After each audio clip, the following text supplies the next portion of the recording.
సాక్ష్యం విందాము. సంధ్య, నిన్న రాత్రి ఉపవాస ప్రార్థనలో దేవుని అభిషేకంతో నింపబడి ఉన్నాను. దేవుడికి మహిమ కలుగును గాక. ప్రైజ్ లార్డ్ అమ్మా. నేను ఒక్కదానే దేవుని నమ్ముకున్నానయ్యా. మా అమ్మ వాళ్ళు కానీ మా అత్తమ్మ వాళ్ళు కూడా ఎవరు నమ్ముకోలేదు అన్నయ్య. మీ అమ్మవారు కానీ తమ్ముడు కానీ ఎవరు నమ్ముకోలేదు. అత్తమ్మ వాళ్ళు కూడా ఎవరు నమ్ముకోలేదు అన్నయ్య. అయితే నేను మా పాపను ఎత్తుకుని ఒక్కదానే వచ్చేదాన్ని అన్నయ్య. మా ఆయన రాకపోయేవాడు. 2 సంవత్సరాల నుంచి ఆయన కూడా వస్తున్నాడు అన్నయ్య. 2 సంవత్సరాల నుంచి ఆయన కూడా వస్తున్నారు. దేవుడికి మహిమ కలుగును గాక. మీ దగ్గర ఎప్పుడు ప్రార్థన చేపించినాను అన్నయ్య. మా ఆయన కూడా రావాలి, ప్రార్థనకు రావాలి, చర్చికి రావాలని.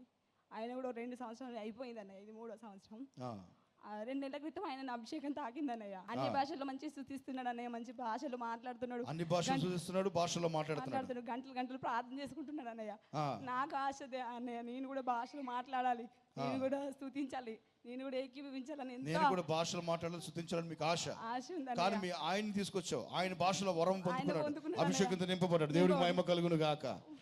హల్లెలూయా. ఇప్పుడు ఆయన వచ్చారా? ఎక్కడ? వావ్, దేవుడికి మహిమ కలుగును గాక. ఓకే. అయితే ఆయన మాట్లాడుతుంటే మీరు మాట్లాడలేదు అన్నయ్య. నీకు బాధ వచ్చేసింది. నేను కూడా మాట్లాడాలని ఆశ ఎంతోగానో ఉంది అన్నయ్య.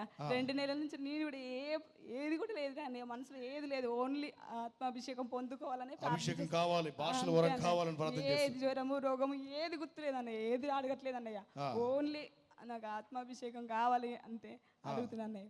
నైట్ మీరు అగ్ని మండించి పాట పాడుతున్నారు కదా అన్నయ్య, అప్పుడు మీరు భాషలో సూచిస్తున్నప్పుడు నాకు తెలియకుండానే నేను ఏదో కొత్త భాష అప్పుడు మీరు మాట్లాడేటప్పుడు నాకు కూడా ఏదో కొత్తగా తెలియని భాషలో నేను మాట్లాడాను అన్నయ్య.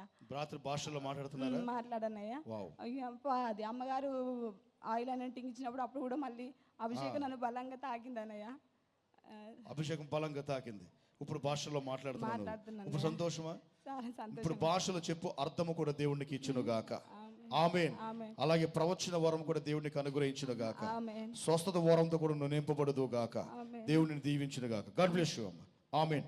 భాషలో మొదట ఏంటంటే, చిన్నపిల్లలు ఎలాగైతే మొదట అమ్మ నాన్న అంటారో అలాగే ఒక్కొక్కటి 2 అక్షరాలు షార్ట్ అవుతాయి. కానీ తర్వాత వాళ్ళు భాషల్లో పాడతారు, భాషల్లో శుద్ధిస్తారు, భాషలకు అర్థం చెప్తారు. ఇంకొక సాక్ష్యం విందాము. పద్మ సిస్టర్ గారు వచ్చి సాక్ష్యం చెప్తారు.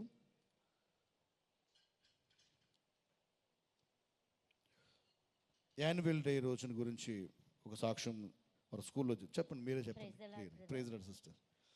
Annual day 7th annual day చేసాం బ్రదర్. అవునండి. అయితే క్లైమేట్ అంతా క్లౌడీగా ఉంది. అవునండి. చినుకులు పడుతున్నాయి.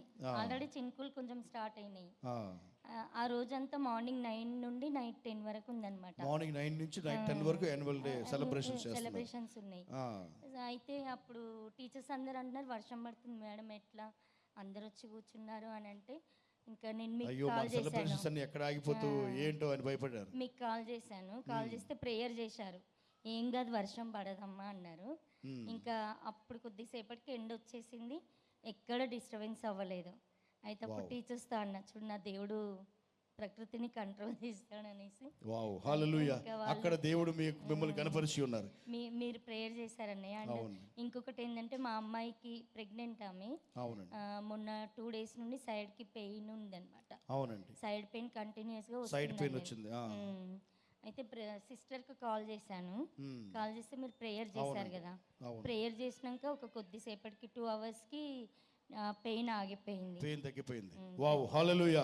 దేవుడికి మహిమ కలుగును గాక. ఇంకా ఆ రోజు కూల్ గా పడుకుంది బ్రదర్. కూల్ గా పడుకుంది. అప్పుడు నేను చెప్పి ఉన్నాను కదా, ఆ పెయిన్ తగ్గిపోతుంది అని చెప్పి ఆమెతో కూడా చెప్పి ఉన్నాను. ఆమెతో కూడా చెప్పారు. తర్వాత మీరు చెప్పారా దేవుడికి కార్యం చేశాడా లేదా అని? అన్నారు బ్రదర్. వావ్, హల్లెలూయా. అందుకనే అక్కడ పాప ఫోన్ చేశారు కంగారుగా. ఆ రోజున ఇలా సెలబ్రేషన్ జరుగుతున్నాము, యాన్యువల్ డే చేస్తున్నాము, మార్నింగ్ నుంచి నైట్ వరకు సెలబ్రేషన్ జరుగుతున్నాయి. ఇప్పుడేమో వర్షం పడుతుంది. ఇప్పుడు ఎలాగా అందరూ ఏం జరుగుతుంది ఏంటో కంగారు పడకండి. క్లౌడ్స్ అన్ని కూడా డిసపేర్ అయిపోతే దేవుడు వర్షం పడకుండా ఆఫ్ చేస్తున్నాడు, మీరు కానివ్వండి అని చెప్పంటే, వారి ప్రాంతంలో మాత్రం వర్షం పడకుండా తర్వాత మళ్ళీ సాయంత్రం ఎప్పుడు ఫోన్ చేసి, ఇప్పుడు ఎండ వచ్చిందా మీ దగ్గర అని చెప్పి ఫోన్ చేశాం. ఆమేన్, హల్లెలూయా.